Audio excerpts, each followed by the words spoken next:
Today I'm going to read you It's Great to Be Kind. And the author is Jordan Collins and the illustrator is Stuart Lynch.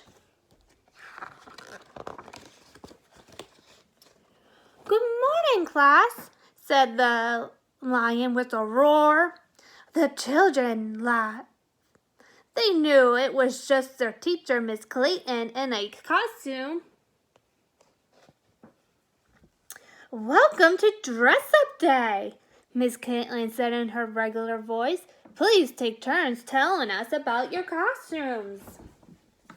That sounds like a fun idea when we go back, maybe to have as our good class reward, Dress-Up Day.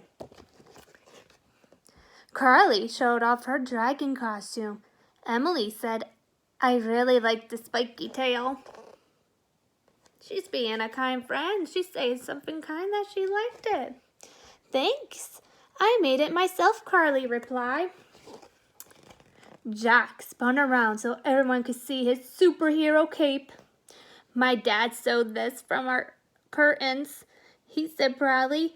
If anybody wants to try it on, they can. He's being a good friend because he's sharing with his friends. It's his favorite cape, but he's also got to let his friends touch it and try it on. Connor was next. Connor went next. He put up a golden crown on his head. I'm a king, he said. I know all about kings. That's a fabulous costume, Connor, said Miss Caitlin. Thanks, said Connor. He thought to himself, I'm going to love being a king. Kings are in charge of everything. Do you think that's the right way to think in your classroom? Even at home? No.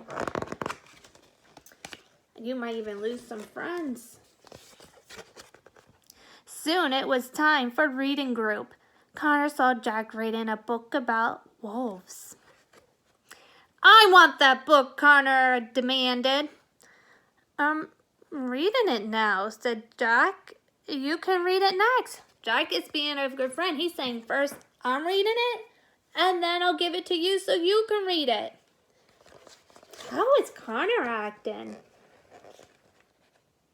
He's acting mean? He is. Would you want to be his friend if he was that mean? I know I wouldn't.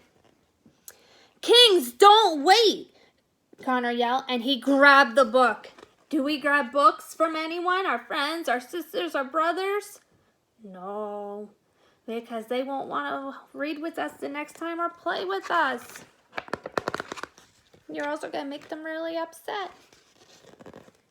At lunch, Connor pushed to the front of the line. Why do you think Connor pushed to the front of the line? Maybe he wanted to be first?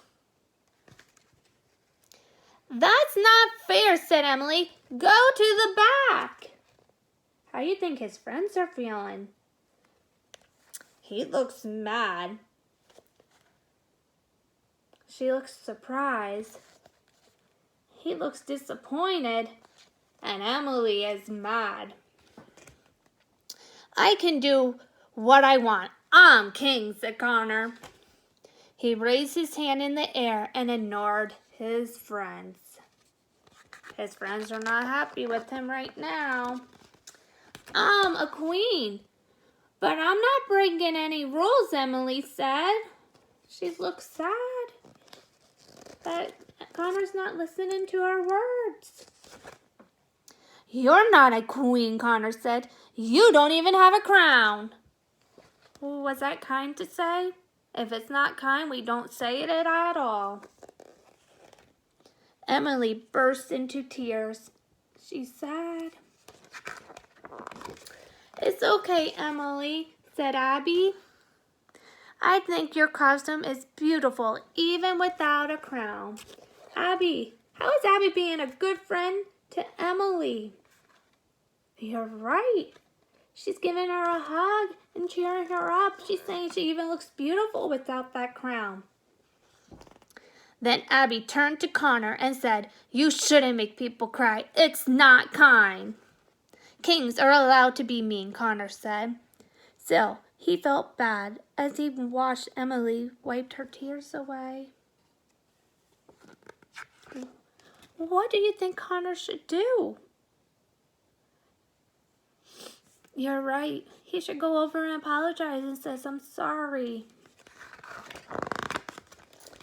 After lunch, Miss Clayton asked the class to split into groups to make finger paint pictures.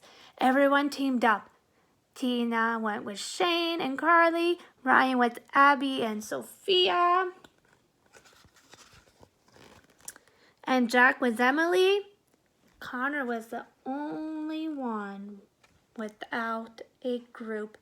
He felt sad and lonely. Why do you think he was all alone? You're right. He didn't want to share.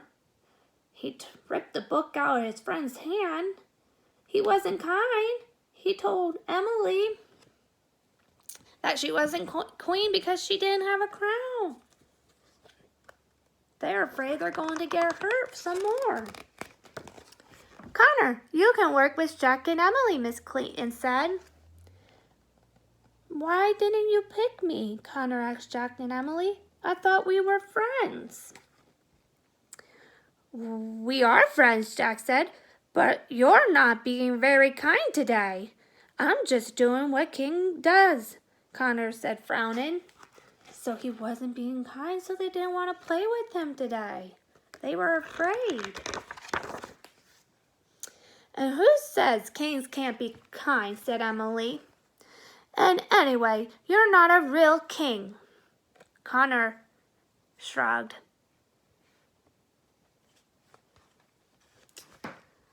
His face felt hot and his stomach was in knots.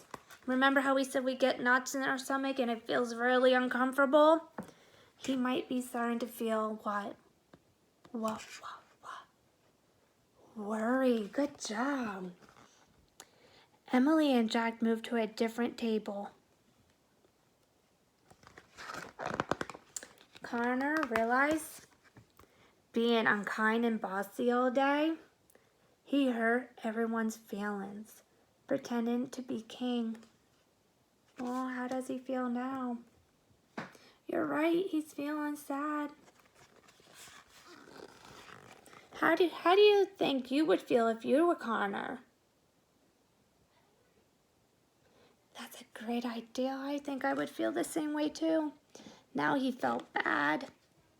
His friends were upset with him and he had nobody to play with. Dress-up day just wasn't any fun anymore. Connor walked over to Jack. I took this book you were reading, he told Jack. That wasn't kind, and I'm sorry. He handed the book to Jack and said, next time I'll wait my turn. What's another way you could wait your turn we have in our room? You could get a timer. Awesome job. Thanks, Jack said. You're welcome, said Connor, and he stood a little taller. What else could you do? You could share the book. You each could take a turn reading a page to each other. Then Connor found Emily. I shouldn't have made fun of your costume. I'm sorry, Connor said. This is for you. He gave his crown to Emily. He's sharing. That's what good friends are kind do. Emily clapped her hands with delight. It goes with my costume, she said as she put it on. Thank you, you're the kindest king in the whole world. He made Emily happy by sharing the crown with her. Even though he wasn't really a king, Connor felt like royalty when his friends thanked him. No costume could make Connor feel better than this. And all his friends are what again? They're all happy again. Because being kind makes you have friends. It felt good to be kind. Now his friends were happy, and so was he. And that's the end. See you guys tomorrow. Tomorrow we'll do a silly song.